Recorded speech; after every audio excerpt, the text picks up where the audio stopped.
Dreamscape presents Contents Under Pressure by Edna Buchanan. Narrated by Erin Bennett. Do not cling to events of the past or dwell on what happened long ago. Watch for the new thing I am going to do. It is happening already. You can see it now. Isaiah chapter 43, verses 18 and 19.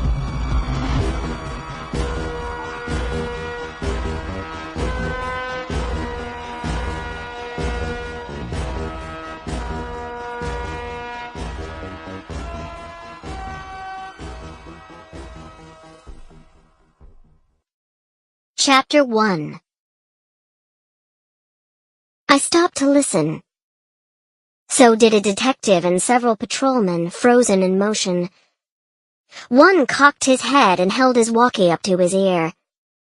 The morning had started out as a slow news day, but that could change in a heartbeat. It was happening now. A radio in the heavy leather belt of a patrolman at the front desk had spit out a rush of static as I walked through the lobby at headquarters after reading a stack of routine police reports from the night before.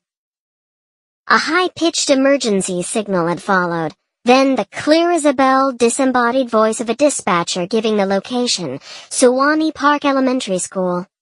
An armed abduction. Possible machine gun involved. Children and guns. The combination raised the hairs on the back of my neck. The victim was a woman, the dispatcher announced, abducted at gunpoint after dropping her children off at school. A domestic, I thought. Maybe an irate estranged husband or boyfriend. I had covered countless stories about women murdered by men who loved them.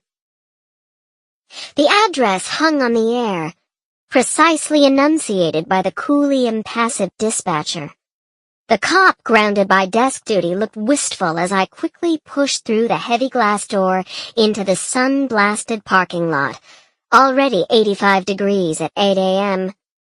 The cloudless sky was a cruel and brilliant blue. Carloads of commuters swooped by on the elevated metro rail tracks across the street as I scrambled onto the front seat, hit the key on my dashboard scanner, and peeled out of the parking lot. The dispatcher was reporting that the suspect had forced the victim to drive him away in her own small, white, American-made car.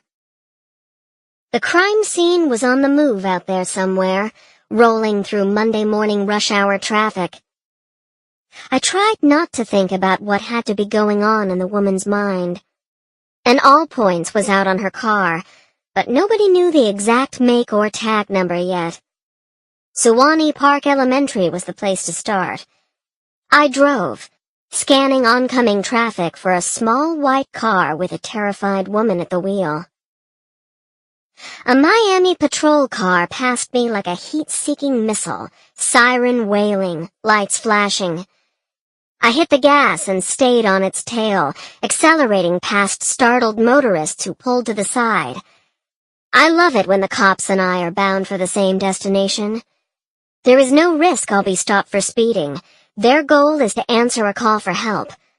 As a reporter on the police beat, mine is to write about what happened, how they handled it. Or didn't. I swung into the curb behind him, across the street from the school. A child was crying, and I feared at first that students were hurt. But the piercing sounds came from one of two small girls who stood on the sidewalk.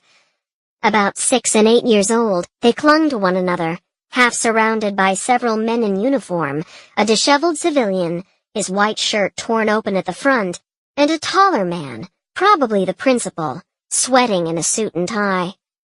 I recognized Officer Ted Farrell, tall, thin, and wiry, hunkered down in front of the girls.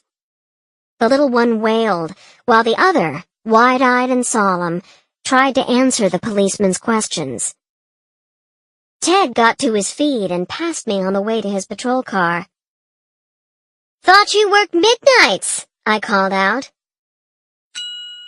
Sample complete. Ready to continue?